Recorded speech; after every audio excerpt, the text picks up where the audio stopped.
Hey guys, I'm Lauren. And I'm Paige. And this is the Pretty Please podcast.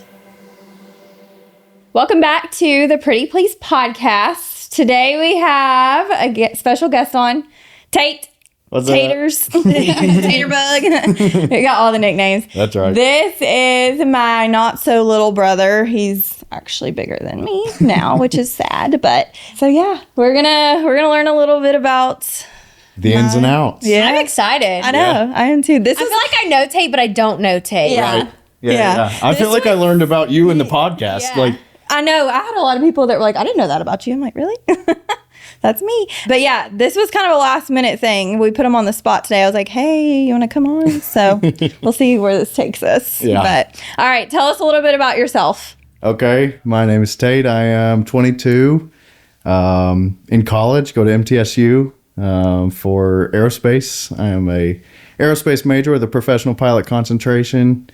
Gosh, what else? An uncle to 3 amazing kiddos. They're the best. Sibling. You're all the things family. All the things. Yeah. Yep. Family's the most important. Okay, go back to your aerospace. You had a big day today. Tell us exactly what happened today. Okay, well, I'll start from yesterday. Okay, from yesterday. So yesterday I get a call or a text message like late at night. I'm up in Macon County visiting a friend and get a text message from my flight instructor, and it was like, hey, can you do 6 a.m. tomorrow? And I was like, and if you know me, which many of you probably don't, 6 a.m. is not for me. No. I'll sleep till 1 every day. If I could, I would. So yeah, I get a text from them, and I was like, all right. So I got up this morning at 4:45 and did my instrument check ride, which is basically my final exam for the FAA. Yeah. So what does that all entail? Like, what do you have to do?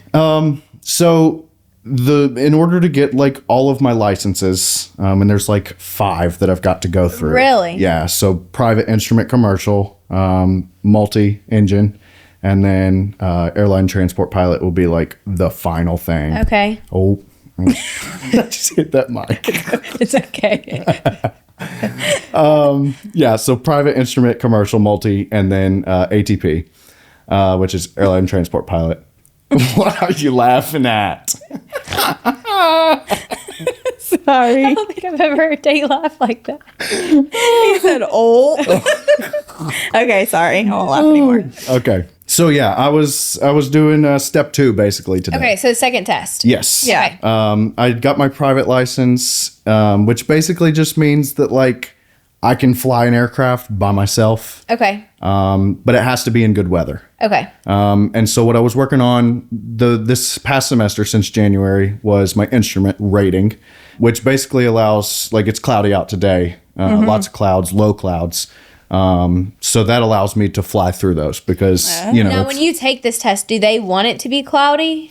Like, do you actually fly for it? So if it is cloudy, that's probably better because you're getting the exposure to it. But Right. it's really weird. If you took a snapshot of us like in the airplane, we have these weird goggles on. They're like, I like to describe them as like bifocals but the outsides and the tops are foggy. So you can only see inside of the airplane. Like it is quite literally a limiting, a view limiting device. Oh, gosh. So I had those on for, an hour and a half today or whatever. But I guess going back to what it all entails. So every rating has a certain amount of like book knowledge that me and the examiner from the federal government will sit down in a room just like we are right now, and he will ask me scenario-based questions or regulations or anything like that, and I've got to be able to like. Oh, so it's not a written test. So that's part of it. Oh, okay. There's so much. It's wow. crazy. There's a written test that you have to take 60 questions online. Oh. Used to be on paper, but now it's all computerized Right. and stuff. Once you pass that, then you are submitted to do your check ride. Which is sitting down in the room with the examiner, and they ask all these scenario-based questions, and I mean from anything to weather, federal aviation regulations, charts that I have to look at, and it's so many different things. So I did that probably a week and a half ago, maybe. with the examiner, sat down in the room, passed it with, flying colors. That's awesome. Yeah, it's very stressful. Honestly, I was more stressed about that part than I was the actual flying part. Okay. Just because they could ask anything. Yeah, you don't know what Yeah. they're going to come at you with. Yeah. So that was exciting. Did that about a week and a half ago.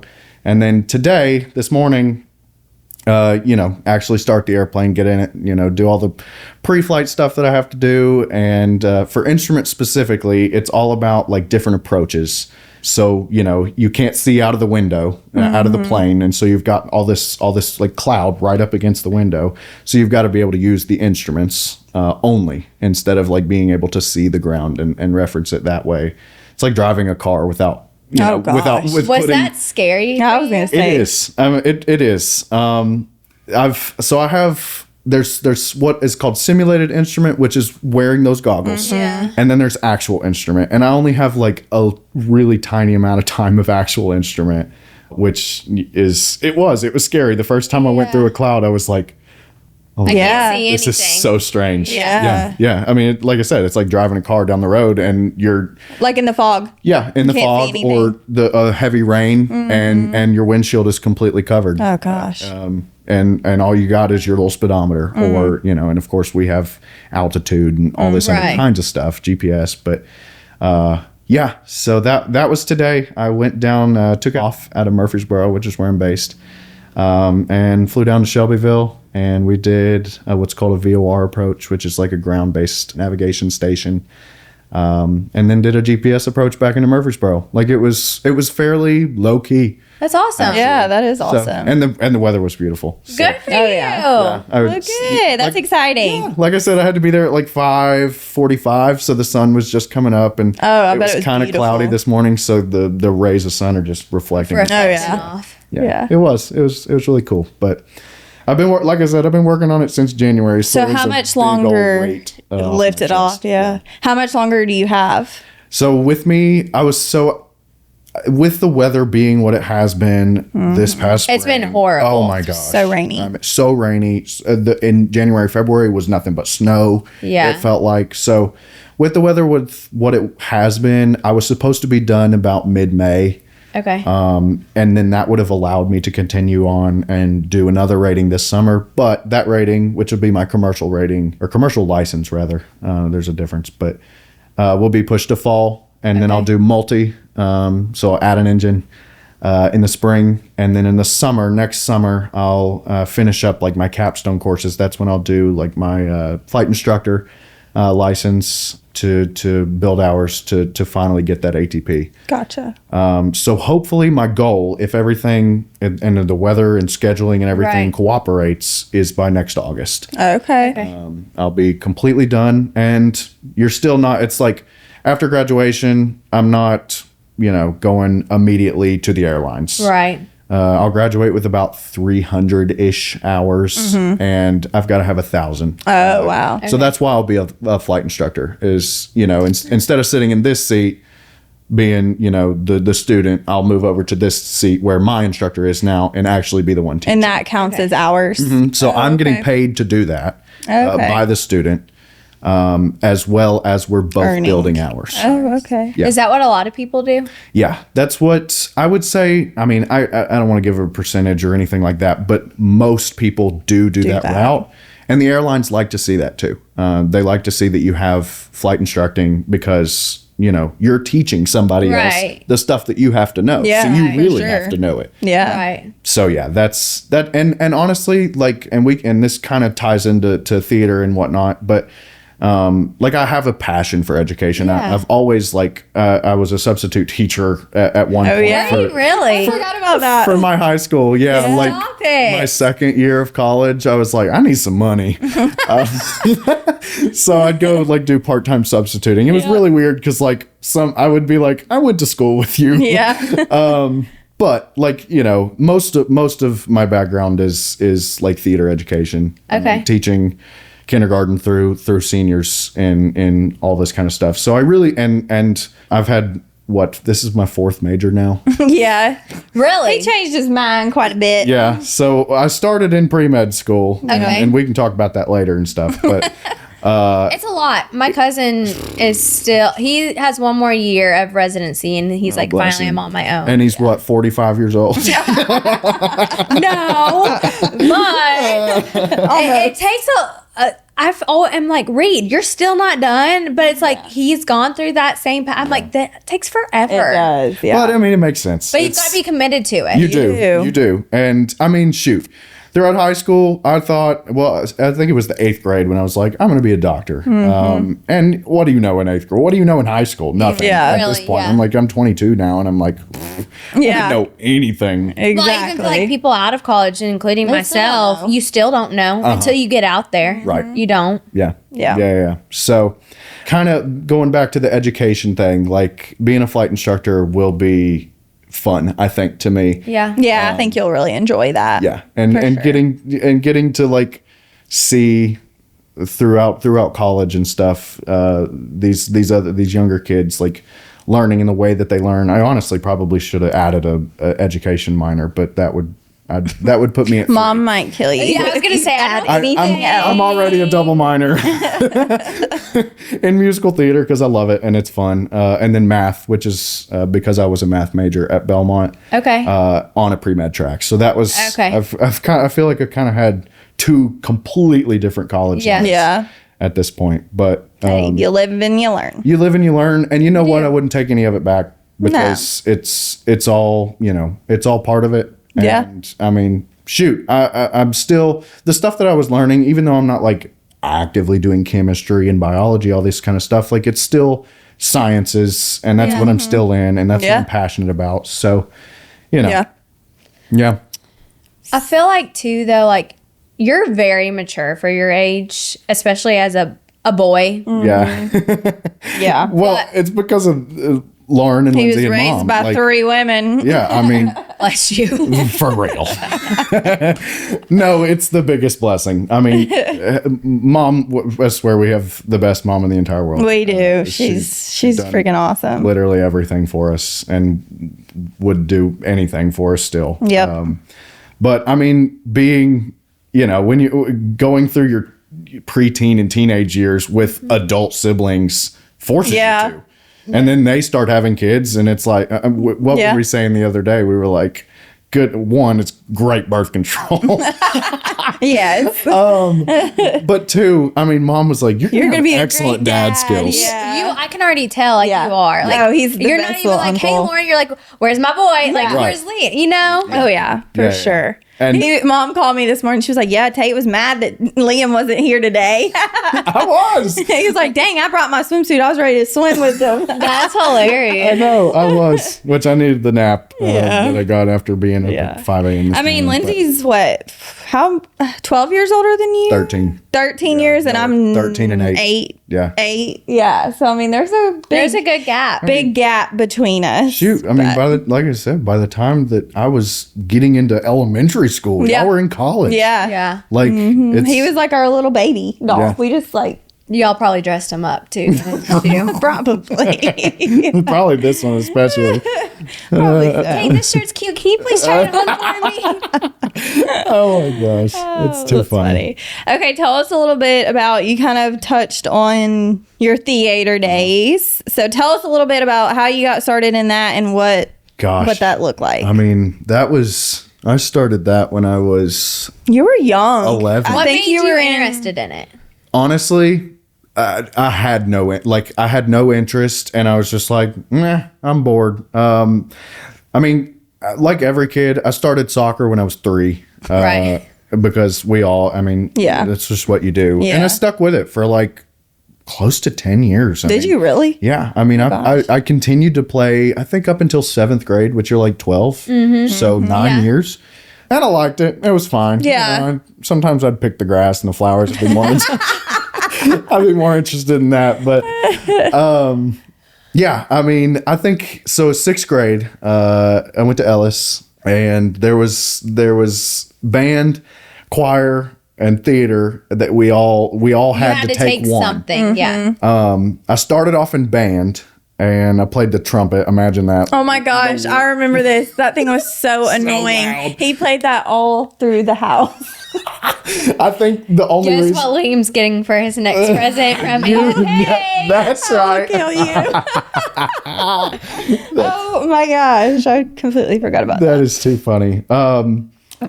Yeah, I think probably the biggest reason why I didn't stick with it is because mom was like, we gotta find something else.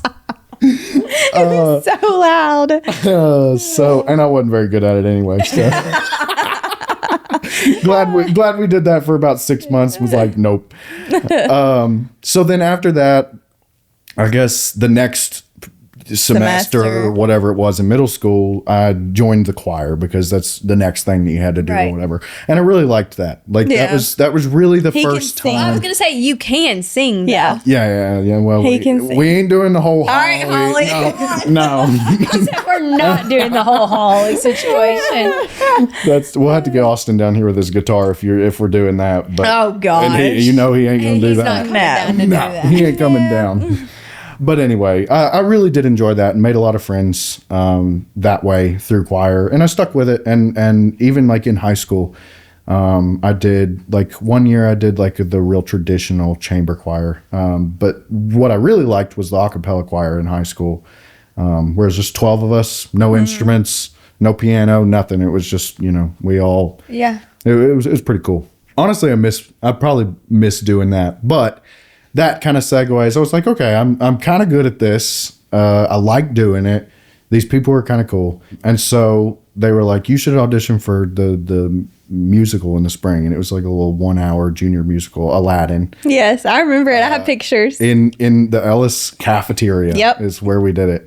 And like literally from then, it was like, it bit me like a bug. And I have not stopped. You were like Aladdin. Yeah. Weren't you? Yeah. You were Literally the main. the first time. Yeah. Which is crazy because I was terrible back then. But Oh my god! No, you weren't. It was the cutest little thing. I'm gonna have to pull the picture from that. you have to and post find it. as a little pop up. Yeah, pop up. Yeah.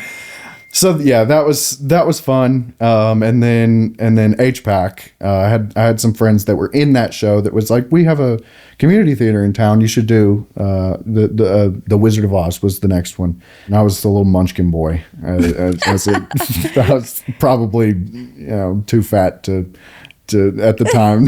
Tate was a little chunky monkey I was there a little for a minute. chunky. Yeah. Then he got tall and thinned out. Yeah.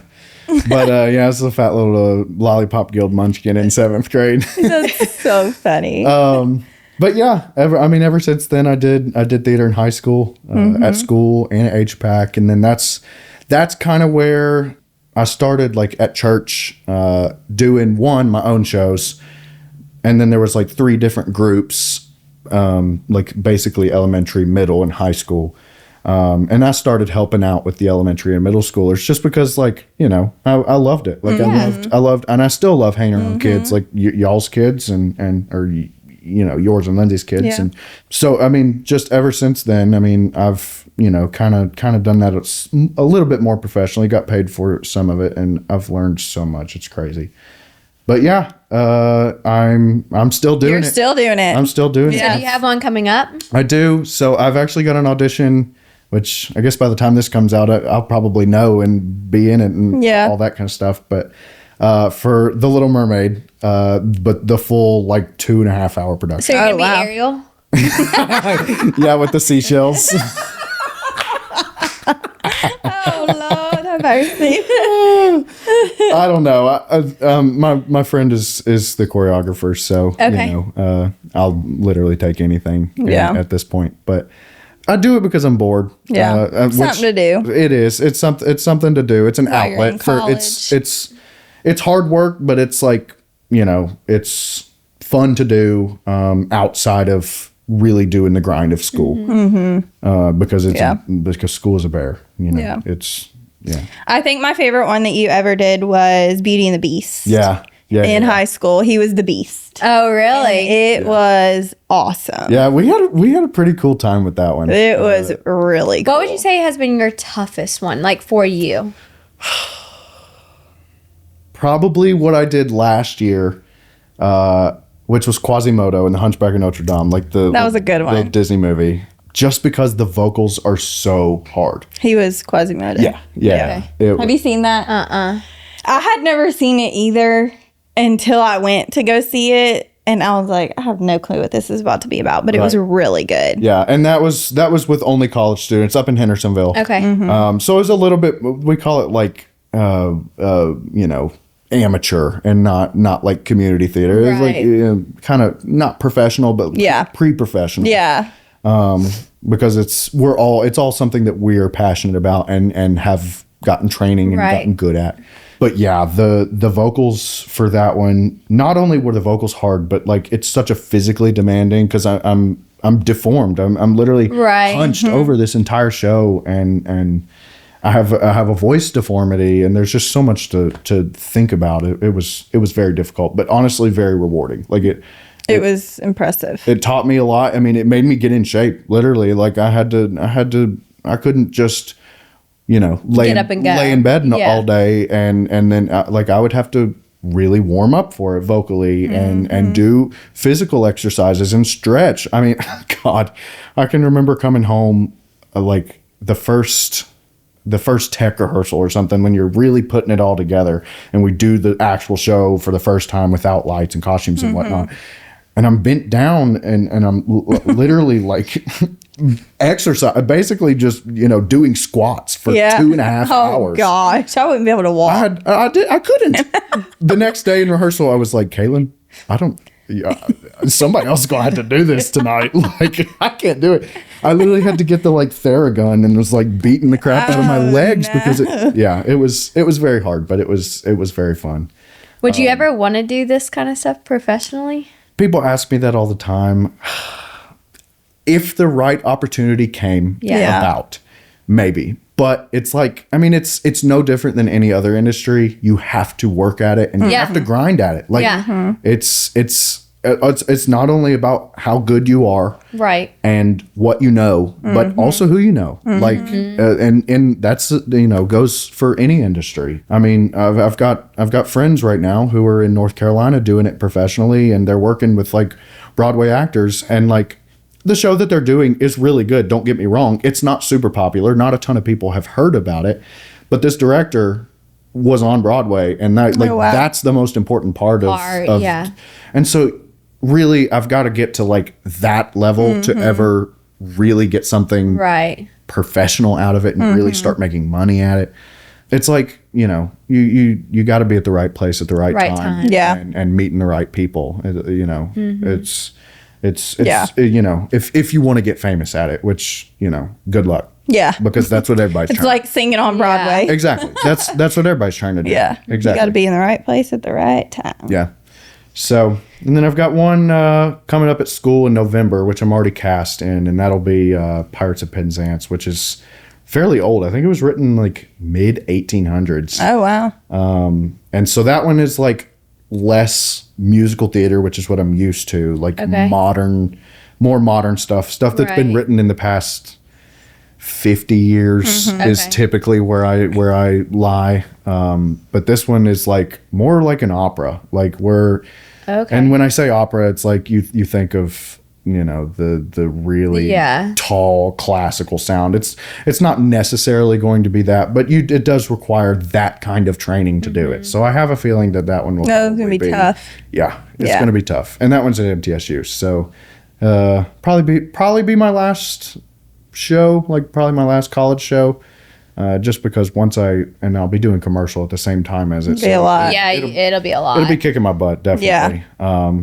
And once I get past into like commercial and I really need to, hone in and especially when I become a flight instructor, like they work. God, I mean, my instructor, he literally texted me last night about the check ride in Columbus, Ohio.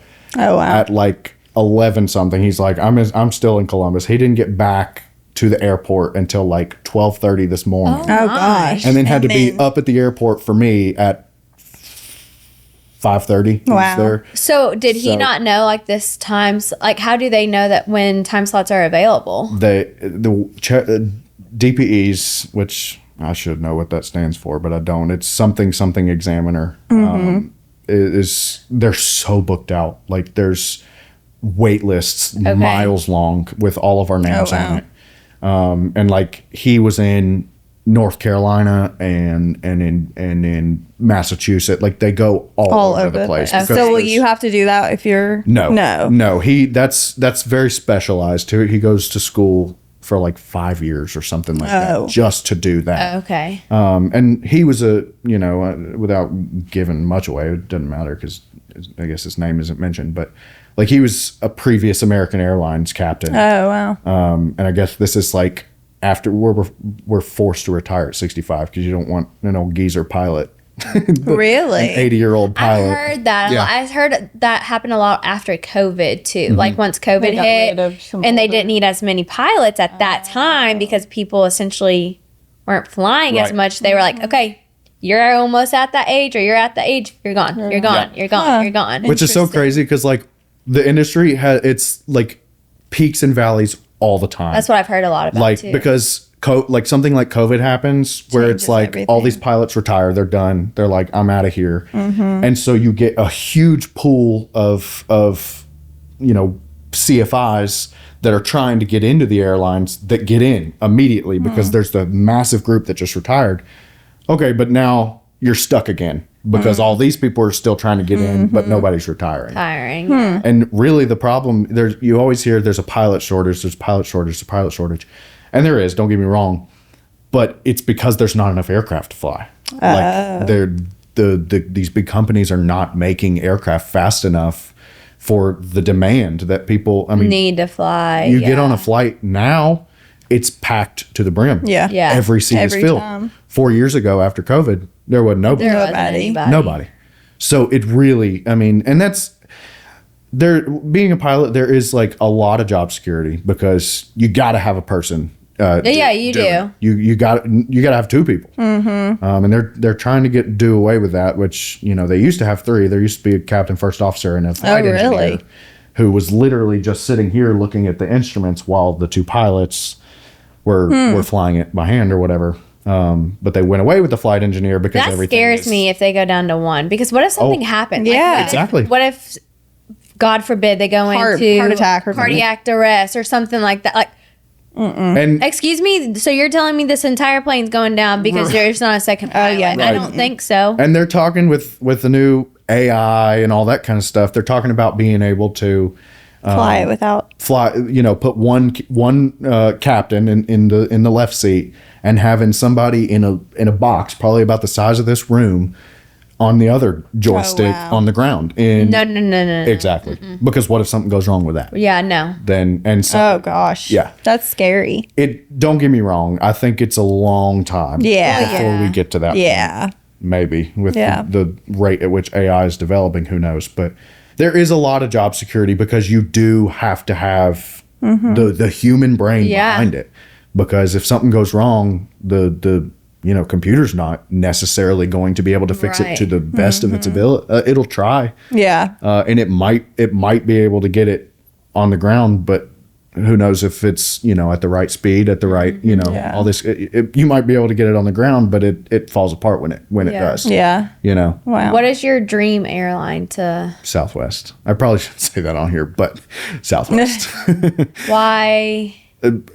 Because one, we've flown it our whole life. And I feel passionately about the company's values. Okay. I feel like you can get on to all these airlines, all these major airlines, and sometimes the pilots won't even open the door to say hi to the people. Yeah. I've never had that issue with Southwest. Never. I've always seen the pilot once we land say hello, have a good day, enjoy your time, whatever it might be. They're always And I can't tell you how many kids I've seen go into the captain area just to sit so they can see it. Yep. Yeah. As a kid, like I would always tell mom, like I was like, can we just go to the airport? I like the airport more than the vacation half the time. Like that's hilarious. I know. It's I don't know. It's just like, if you're not willing to say hi to your people, to these kids and their families, then where the next generation of pilots is going to come from.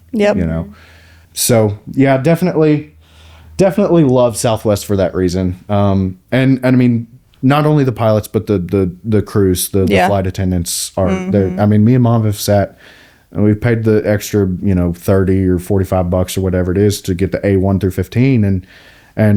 We sat and just talked to the flight attendant on the way down to, I think it's Panama City or something the whole time. Yeah. And I mean, shoot, Mom was promoting Bates Boutique. She was like, oh, I'm gonna have to look that Oh up. my gosh. That's hilarious. I remember her saying that. But it's like, don't you have a job to do? Yeah.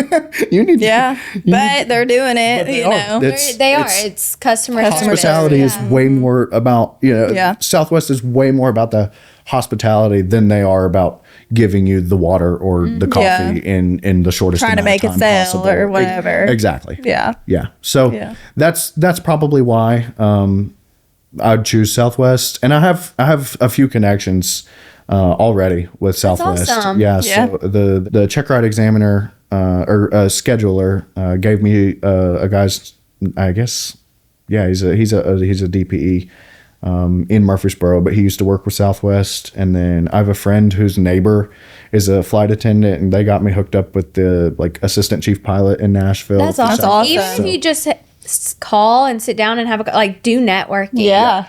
That's what it's all about. That's what it's all about. Again, My dad always who you told know. me it's all about who you know and sitting down and being honest, being truthful, and getting to know one talking. another and just talking. Yeah. Because a lot of people, a lot of young, And it's all about referrals now too. Yeah. If I see 2 resumes sitting on a desk and this person doesn't have any referral, but this person does, and they might have a little less experience, but they have a really good referral from somebody that already works here. Yeah. Right.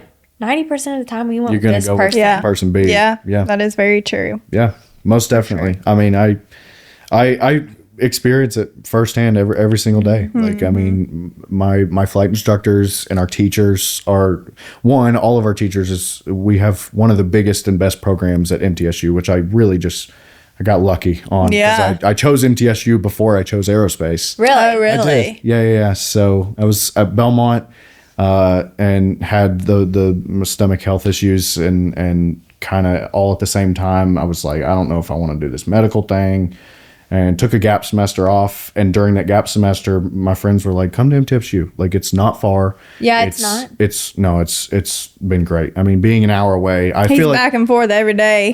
during the summer, I really have That's like been. me when I went Yeah. to Bowling Green, Western Kentucky. I had an internship here, so I would drive back and forth. And it's an hour. Yeah. I mean, Yeah. people drive that to work every day. Yeah. Yeah.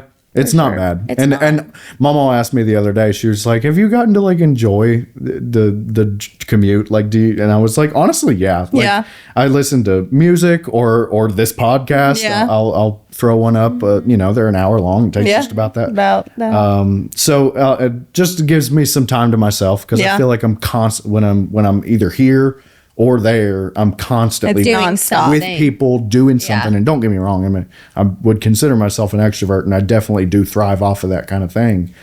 But it's nice It to is have to some have an It's hour. your downtime. Yeah. Other than laying in bed at 11 o'clock Yeah. scrolling. Yeah. Other than that, I don't get a free minute, I feel like. But Yeah. other than doing the commute, sometimes it's really not bad. But yeah, like I said, I started MTSU before I even chose aerospace. I applied to MTSU.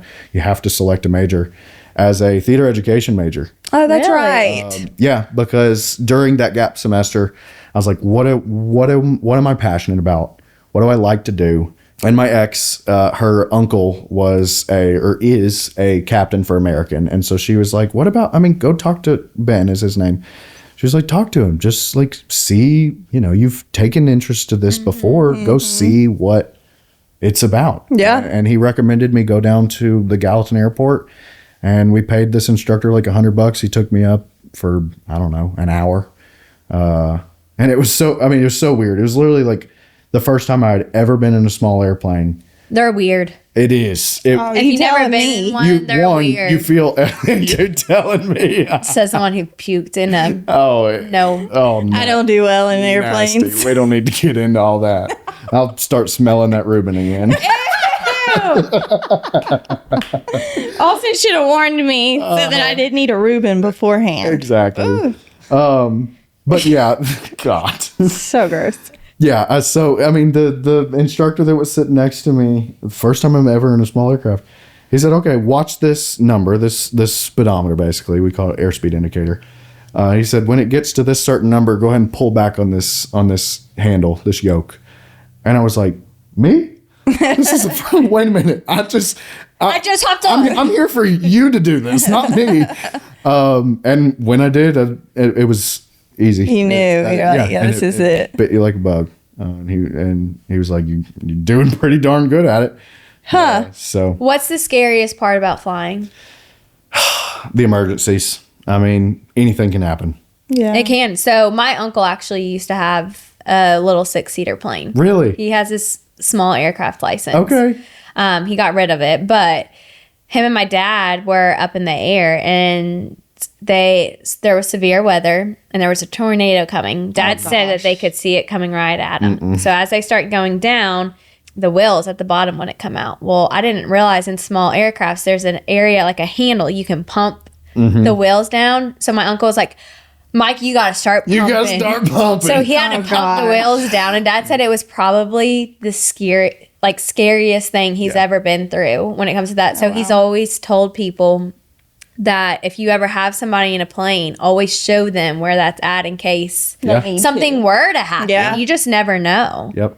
But I flew in it a few times to the beach because they would always fly it down to the beach. Right. And it's weird how different it feels in that than it does in a commercial. Yeah. Yeah. Yeah. I mean, it's like riding in a little dune buggy It really is. compared to, You feel Escalade everything. or whatever. Yeah. You do. You feel every bump Move, yeah. and, turbulence that you would feel in a big jet that may seem minor would rip the wings off of a small aircraft. Oh, wow. Because it's like you genuinely feel every bit of it. So I, God willing, knock on wood. Oh, that's metal. That's I have not had anything happen major like that. I've had like the oil cap thing pop open. We were literally on the ground, and so you just got out, turn it off, pop it. But so it's like little stuff like that is not a big deal. But like, if you're chilling at 2,000 feet about to land and your engine goes out, well, shoot, your brain immediately has to click into a completely different mode. Yeah. You can't make that runway that's 5 miles in front of you. So you got to find a field somewhere around you and put it down. Yeah. And we're trained for that kind of thing. And that was a big part of private. And that's probably the most important part of commercial, is which I haven't started yet, is the emergency procedures. Because so the difference, I guess, I'll kind of explain between private and commercial licenses. Those are the two licenses other than your airline transport pilot license that you get. Private, you can fly the aircraft with passengers, but they can't pay you to do it. Oh. Commercial, you can start getting paid. Okay. So I have to be a commercial pilot before I can be a flight instructor because I'm getting paid to do that. Oh, okay. Whereas right now I can't. Yeah. Right. If the only way that I can get paid, and I'm not really getting paid as a private pilot, is like, when me, you, and Austin went up, and we pay for the aircraft. I didn't get any money out of that. Yeah. I just had to, pay a pro rata share. So, a third of the cost with 3 people. Oh, I see. Of the rental, of the gas, of the Okay. oil, that kind of thing. Gotcha. So once I'm a commercial pilot, it becomes a whole lot more imperative to know your emergency procedures Right. and know your oxygen, regulations. And above a certain altitude, you have to have a certain supply of oxygen, like that kind of thing. So it's very similar to private, and the maneuvers that you're doing are training you to be able to assess what this aircraft can do in case of an emergency. Yeah.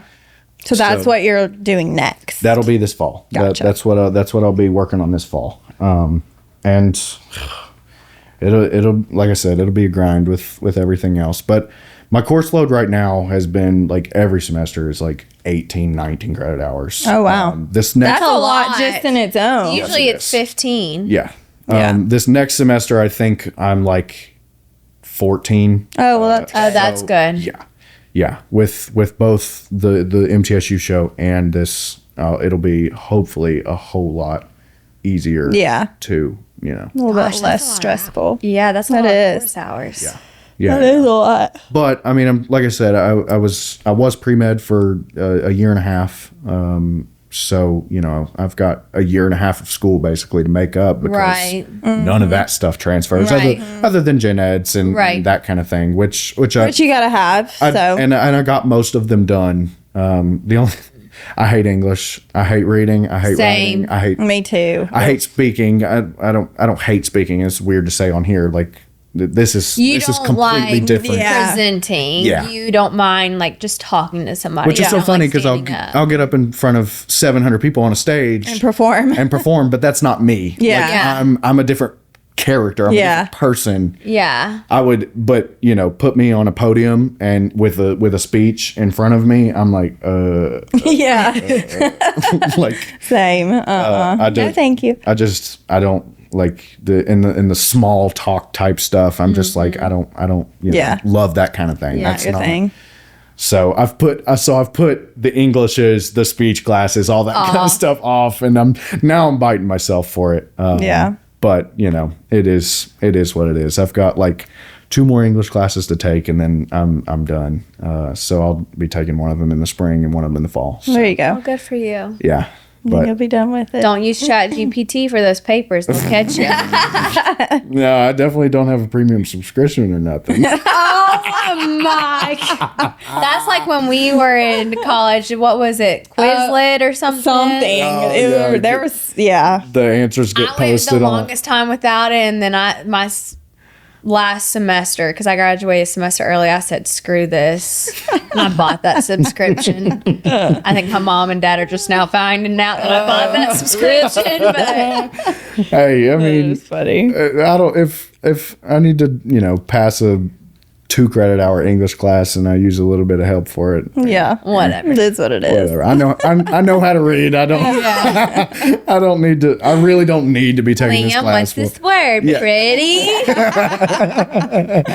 Oh my gosh. So That is funny. Okay, Yeah. before we wrap it up. already? Well, first That's off, crazy. I know It goes it goes by fast. fast when you're just chit chatting. Yeah. Okay, first off, I keep seeing your arm when you keep going like this. What happened to your arm? Oh, you know, you've heard of the lunatic.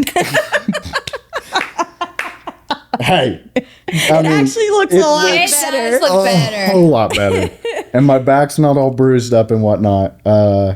So I guess we were down here one day helping move everything Yeah. in.